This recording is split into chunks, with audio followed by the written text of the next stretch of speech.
إن الحمد لله نحمده ونستعينه ونستغفره ونعوذ بالله من شرور أنفسنا وسيئات أعمالنا من يهده الله فلا مضل له ومن يضلل فلا هادي له وأشهد أن لا إله إلا الله وحده لا شريك له وأن محمدًا عبده ورسوله صلى الله عليه وعلى آله وصحبه وسلم.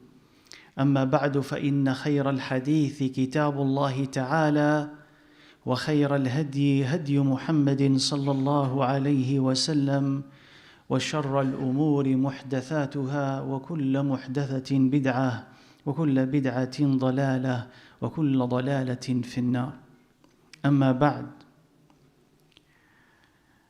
I hope with the passage of time that we have not grown too comfortable with what is happening to ourselves. I would want to say to our brothers and sisters, to ourselves in Gaza. I hope with each day and each night and with each image and with each report, we're not getting used to it. And that our outrage and our anger is not subsiding because few weeks have passed. Because something so senseless and so heartless should never be normal. And we should never be okay with the fact that people are being slaughtered in that manner. Not only people, but the most innocent of them, the children, are being slaughtered in that manner for no purpose. So if we are losing our anger, I encourage you to find it. If we're losing our outrage, if we are not making as much dua, if we're not caring as much, then I urge you to go back to the very first days of when that happened. Remember the feeling, remember the intensity, remember the resolve. Because this should teach us a valuable lesson about how we are supposed to live. To ask ourselves, if this were to end a day from today, or a week or a month from today, will your life afterwards go back to what it was before? Will your life after all of this go back to what it was before? Or will this change it? Rasulullah sallallahu alayhi wa alihi wa sallam said, لا يؤمن أحدكم حتى يحب لأخيه ما يحب لنفسه. One of you does not have Iman until they love for their brother what they love for themselves. So when you look at what is happening to them, if you feel that it's somebody else's problem but it's not mine, somebody else's concern but that's not mine, because after all I don't come from there, I don't speak their language. If that is the feeling that you and I are having, then we have to go back and question the very Iman that we have. Because this is what the Prophet ﷺ said, you will not have Iman until you love for them what you love for themselves, for yourself. Meaning you see them as you see yourself, and you see yourself as you see them. If someone does not have clean water to drink, if they don't have enough water, enough food to eat, that they are going hungry and their children are going hungry, that the water that they're drinking is making them sick, then when they sleep, they don't know if they're going to see the next day. And if this is fine for all of us just because I feel this is somebody else's problem, then there is something wrong with our understanding of our Iman and our practice of it. We need to prioritize the Islamic connection, not the national connection, not the ethnic connection. You shouldn't care about something simply because you come from that area and that is it. because you simply look like the people over there or speak the same language. That land and every Muslim land belongs to you if you are pleasing to Allah and His Prophet alayhi salatu wasalam. It becomes your burden and your concern. And if you are not such a person, then you're not going to care about it. So you don't prioritize your land of birth just simply because you were born there, and ignore a land that is suffering simply because you don't have connections to it.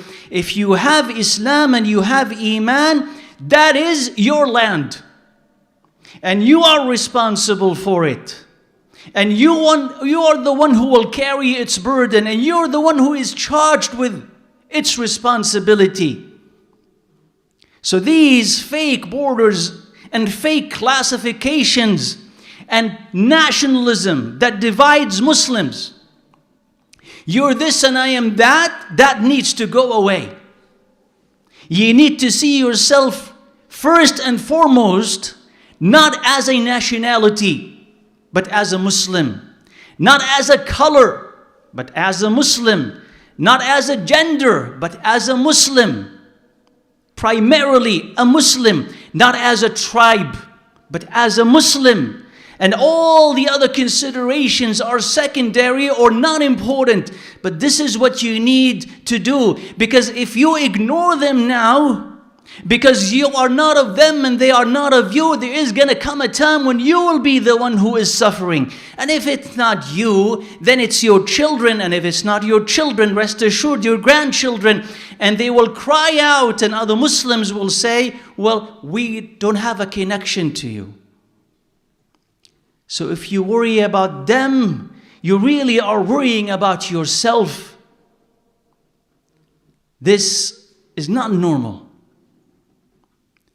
And what it also exposes, it also tells us a lot about how we are supposed to live. That is, if you were to ask yourself this simple question, what are you living for? Not simply the fact that Allah put me on this earth, I'm just going to keep eating and drinking until I die. Or maybe waiting for death. If Allah Azza wa Jalla had given you an existence which in itself is a gift, an opportunity to do something, what are you living for? If you were to be asked that question, what would that answer be? I'm living for what? And the answer demonstrates itself in how you actually live, not how you tell us. So before all this happened, what were your concerns in mind? What were you worried about? If the answer came back, I was worried about what to eat, what to drink, where I'm going to travel, and what to buy.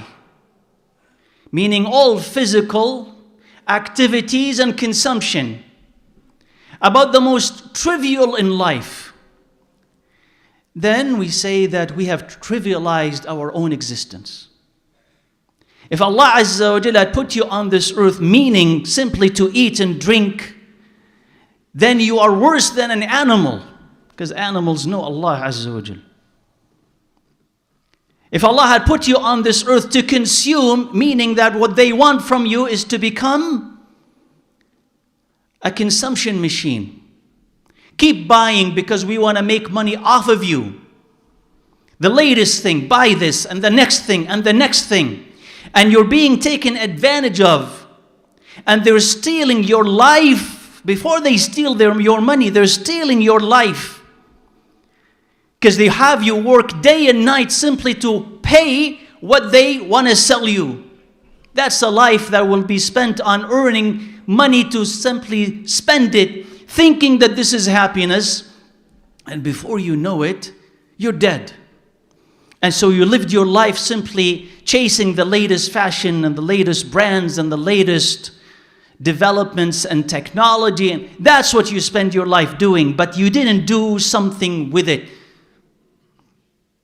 If you spend your life being trivial, trivialized by social media, where they create you as a person, where they create trends and they create ideas and they create challenges, and we'll move from one to the other and one to the other. And you're thinking naively that this is all natural and organic, but they're all manufacturing what you're looking at, manufacturing ideas, and you're absorbing all of these ideas and changing because of it, and becoming dumber because of it. And all along the way, they're buying your time and selling your time, and you're the biggest loser, and they're getting the biggest advantage, and you think that that is fine. And then when you want to express an opinion that is unpopular or goes against what they want, they ban you and they stop you and they restrict you. And then you understand that this is not a neutral field and somebody controls it and you're being controlled, but you don't realize that. And then you realize that you have spent your life on useless things. Wasted it. So the question again, what are you living for? And who is really, really afflicted? Who is the one who's really being tested? So when you find someone over there and they lose a son, and they lose two, and at the moment when they hear that news, they praise Allah Azza wa Jalla, Alhamdulillah, that Allah had honored me with this. I hope that Allah will accept them as martyrs. I hope that Allah will do this and this. And this is not losing your wallet, and this is not losing some money. This is losing two of your children. When you see that level of patience and that level of Iman reflected back to you, and you see us unable to process the simplest of losses. I lost my job, I lost this and I lost that. I'm depressed because of this, I'm anxious. And these are real complaints. I'm not downplaying that they are complaints. I'm saying look at the difference. When you see the level of their Iman and our Iman, ask yourself this, who is the one who is really being tested and who is the one who is afflicted? Someone who believes in Allah Azza wa Jalla and someone who had lost that and they can't handle this least of life's problems. When you see their children, he's about to lose his brother. And as that soul is leaving, he's telling his brother, say the Shahada, La ilaha illallah Muhammadun Rasulullah, and keeps repeating that. When you see someone who is in the midst of that such ordeal and they are reciting the Quran and their trust is with Allah Azza wa Jal and their dua is to Allah Azza wa Jal, and then you look at us as young men and women, what do we focus on? What do we care about? Where is our Iman then? When the only thing you care about is just fashion and travel and what the latest entertainment is, you realize that these are all narcotics. Like social media is a narcotic. Yeah, we're worried about drugs, yes. But you understand that movies are narcotics. Because they dull the brain and they steal your attention and they steal your time. Movies, series, whether they come from the West or they come from the East, what they're presenting is poisonous. Sports. I don't mean by sports, neighborhood sports. I mean by sports, organized, televised, professional sports. This is narcotics as well. Because their intention is to not only amuse, but to distract. Here, watch this. And let your loyalty be to this team against that team and this person against that person. And not only that, be attached to this person, that athlete, that superstar, and follow them on social media and buy their stuff and buy the tickets and do this. And you become this very trivial, empty person. So Allah Azza wa Jal put you on this earth to become a fan of someone. Right? A fan, like a tail that follows them. A loyalty that is fake. You champion a jersey. or you champion the owner of that team and the profits that they're making, and you're losing money. And you think that's life. No, that's another drug that we're taking. Allah Azza wa Jal had given you very limited time on this earth. And Rasulullah sallallahu alayhi wa sallam, he said, اغتنم خمسا قبل خمس. You take advantage of 5 before other 5s come to you. شبابك قبل هرمك. Take advantage of your young age before you get old. وصحتك قبل سقمك. And your health before you become sick. وفراغك قبل شغلك. And your free time before you become too busy. وغناك قبل فقرك. And your wealth before you become poor. وحياتك قبل موتك. And your life before your death. Meaning that all of this is a ni'mah. So if Allah Azza wa Jalla had given you free time and you want to waste it, and given you money and you want to waste it, and health and you want to waste it, understand that these things do not last. Now you're able to do something great with them. What are you doing with them? As long as you have a breath left in you, you're able to do something with your life. So what is it that you're doing with your life? And again, are we the ones who are left behind, who are afflicted, who are miserable, unfortunate, or the ones who are being bombed? Because at least for the one who is being bombed, they know right from wrong. They know where to do. They know what is fake and what is real. But everybody else who's outside, they don't know the difference between fake and real anymore. So what is your life gonna amount to now and after all this ends?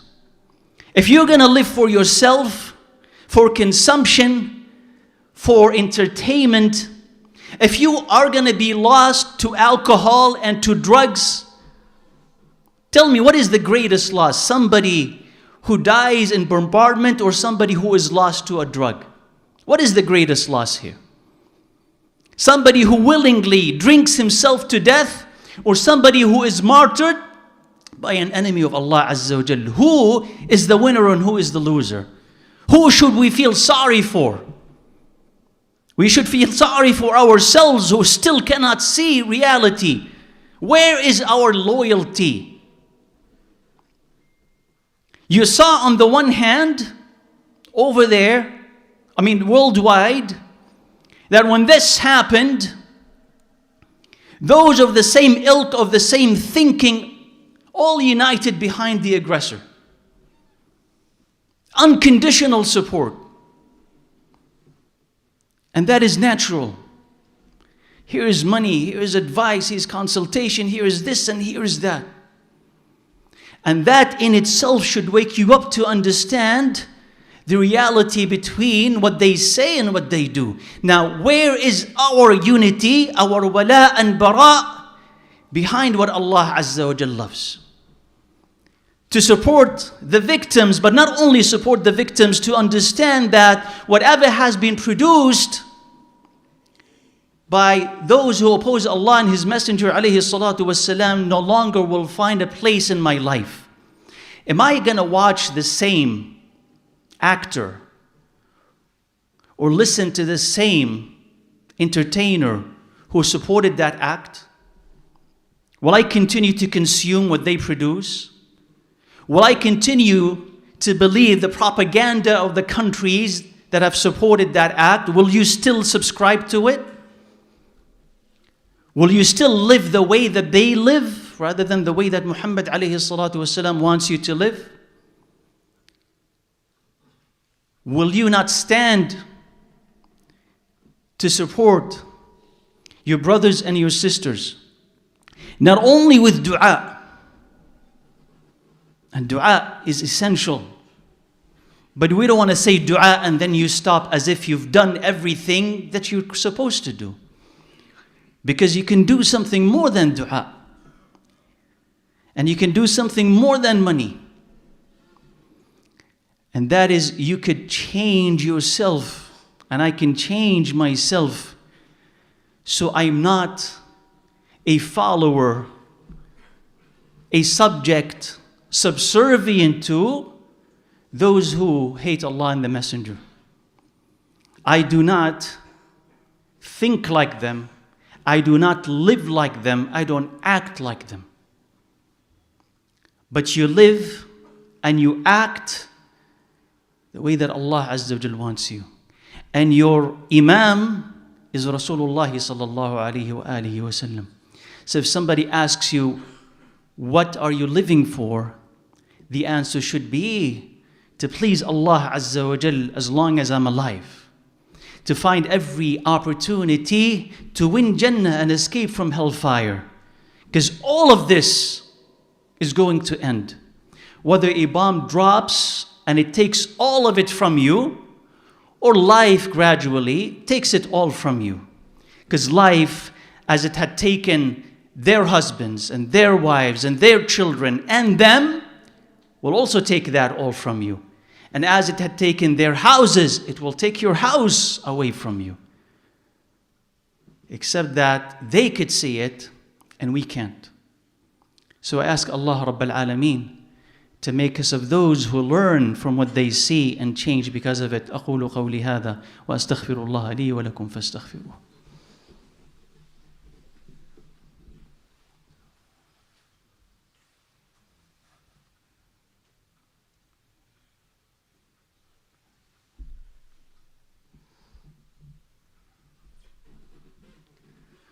الحمد لله حمدا كثيرا طيبا مباركا فيه وأصلي وأسلم على رسوله محمد وعلى آله وصحبه وسلم.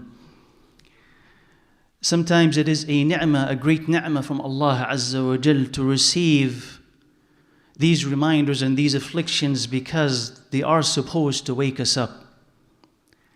And one of the things maybe perhaps that we should learn from them is also how they produce children who understand where they stand and what they're supposed to do. When you hear them close to the Quran, close to Allah Azza wa Jal, strong, despite all these adversities, you understand that we also have opportunity to produce these children. But that requires an involved and committed parents. It requires that we as parents, we mirror the ideals, we mirror the beliefs that we're asking our children to adopt. It's not enough for me to tell my child, believe A, B, C, and D. And simply because of that, they'll end up believing it. It's not enough as a parent that you would take your child to the weekend school or to the Islamic school and you think that somehow you've done your job and your job is fulfilled when you do this. Your job is to be the mentor, to be the friend, to be their confidant, to be their example.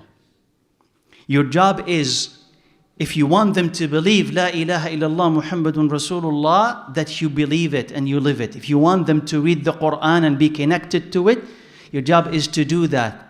Your job is to show them how Iman is in real life. To teach them, to be next to them, to feel you're responsible for them. And as a father, you're abandoning your responsibility when you think that it's the mother's job. That's it. She'll raise them. You need to be present and you need to be involved, and without you, they will lose an important influence in their life. So you are and we are responsible for the children that we produce. But if I'm lost and I don't have a goal and I only care about hanging out with my friends and gossiping with my sisters and eating and drinking, and I neglect the kids, then you're not going to like the results that you see in a few years. So let's wake up and let's focus on our children in ways that produce people that please Allah Azza wa Jal. People who can carry the responsibility of Islam in the future. People who, when you see, they will increase your Iman rather than sap it and take it away from you. But you need to focus on them. And you need to understand that your responsibility is great and it's grave. This is your most important thing in life. So give it the attention that it needs. And pray for your children. And pray for yourself. And wake them up by being awake. And teach them before a lecture through example. But we need to learn a lot more and practice a lot more for that to be the case. So we need to change and we need to wake up. And that should be what's happening. That should be a wake-up call for all of us. Because these things, if they happen with such intensity and with such a callous lack of sympathy, then understand that something similar to it can repeat itself easily. And then onward and onward and onward. So no one is going to save you unless Allah saves you, and then after that you save yourself.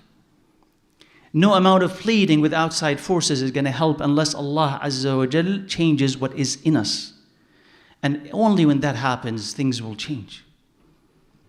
So ask Allah, Arhamar Rahimin, Rabb al-Alameen. We ask you, Ya Rabb al-Alameen, to protect the people of Gaza and Palestine and Asham and save them from all harm. We ask you, Ya Rabb al-Alameen, that you would give them food and drink and medicine and clothing, that you would protect them, Ya Rabb al-Alameen, from all harm, that, Ya Rabb, you accept their dead as martyrs, that you will heal their sick, that you will comfort their hearts, that you support them with aid from you, with soldiers from you, Ya Arhamar Rahimeen. We ask you, Ya Rabb al-Alameen, that you would make them steadfast upon this faith, upon what pleases you. We ask you, Ya Rabb al-Alameen, that you aid them with an aiding and helping from you, Ya Rabb al-Alameen. We ask you, Ya Rabb al-Alameen, that you would repel the aggression of the aggressors. Ya Allah, we ask you that you would return their plot against them. We ask you, Ya Rabb al-Alameen, that you protect us from their harm. We ask you, Ya Rabb al-Alameen, that you will spoil their plots and their trickery. We ask you, Ya Rabb al-Alameen, to make us of those who have transformed and changed because of what they have seen. Allow us, Ya Rabb al-Alameen, to increase in Iman, and increase in taqwa, increase in caring for what happens to our brothers and sisters. Do not make us of those who live trivial lives and who have trivialized their existence. Allahumma ansur, Allahumma ansur, Allahumma ansur ahla Gazzata Rabb al-Alameen. Allahumma ansurhum ala man adahum. Allahumma ahfadhum min kulli su'in ya Rabb al-Alameen ya Arhamar Rahimeen. Allahumma at'imhum wa asqihim. Allahumma ashfi mardahum. Allahumma dawihim. Allahumma ansurhum bi nasrin min عندك يا رب العالمين. اللهم رد بأس وكيد عدوهم في نحرهم يا رب العالمين. واجعل تدبيرهم تدميرهم وفرق جمعهم وأطش صوابهم. اللهم اكفناهم بما شئت فإنهم لا يعجزونك. اللهم اكفناهم بما شئت فإنهم لا يعجزونك. اللهم اكفناهم بما شئت فإنهم لا يعجزونك. اللهم اكفناهم بما شئت فإنهم لا يعجزونك. اللهم أنجي المستضعفين في غزة وفلسطين وسائر بلاد المسلمين. اللهم اجعلنا ممن نصرهم يا رب العالمين. اللهم اجعلنا ممن نصرهم ولم يخذلهم رب العالمين. اللهم اجعلنا ممن نصرهم ولم يخذلهم رب العالمين. اللهم زدنا إيمانا وتقا وعفافا وغنى وردنا إليك ردا جميلا. اللهم نسألك الجنة وما قرب إليها من قول وعمل، ونعوذ بك من النار وما قرب إليها من قول وعمل، ونسألك أن نتبع هدي نبيك صلى الله عليه وسلم، ونعوذ بك من الشرك والنفاق والمحدثات والبدع والهوى يا رب العالمين. اللهم نعوذ بك من الفتن ما ظهر منها وما بطن، ونعوذ بك من وساوس الشياطين، ونعوذ بك من الشبهات والشهوات. اللهم ردنا إلى دينك ردا جميلا. يا حي يا قيوم برحمتك نستغيث. أصلح لنا شأننا كله ولا تكلنا إلى أنفسنا طرفة عين. وأقم الصلاة.